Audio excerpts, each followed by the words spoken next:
So when we do a spike shoes test, we look for stability. A great example is the Under Armour Speed 2. Your foot is completely solid in there and it doesn't allow for any movement. One that doesn't perform as well is the Puma. Just because of the material itself, it's a little bit more of a casual play. Your foot slides left and right when you're shifting your weight from back and forth. So for the second category that we test, it's comfortability. When we're looking for a comfortable shoe to wear for like 9, 18, 36 holes, you're gonna have to be walking a great distance whilst playing. So we look for how your foot molds to the shoe and also how comfortable it is when you're playing. So when you're hitting shots, when you're walking, anything that relates to golf we test for. A great example of this is Skechers. Your foot doesn't even feel like it's in the shoe. I know it's a silly phrase, but that's how it feels like. One that didn't perform as well is the Callaway. The Callaway feels hard on the heel and a little bit stiff when it comes to the midsection, but very, very stiff in the heel cup itself.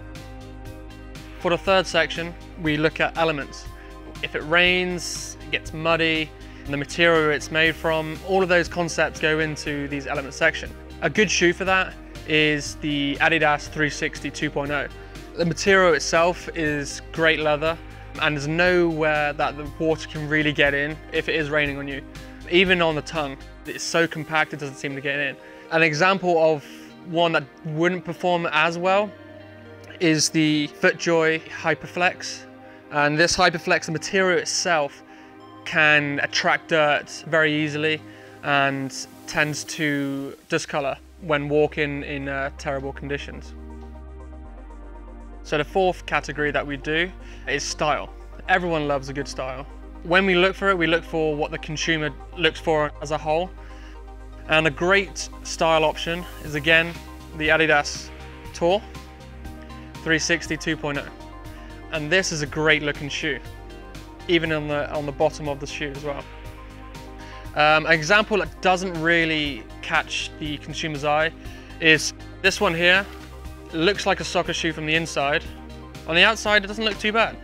As a whole, it doesn't really fit the eyes for the consumer.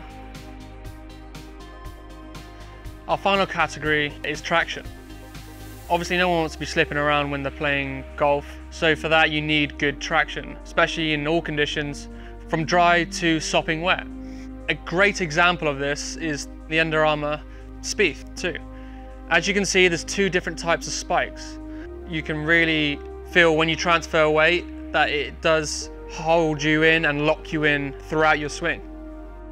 And also to note is these little ridges here, if you do over rotate when swinging, this stops you from doing that. One that doesn't work as well is the Nike, and unfortunately they have the spikes all the way down the outside, which is good, but when it comes to the middle, the turf itself when you're swinging just goes straight through, and unfortunately this doesn't give you as much traction as the Under Armour would.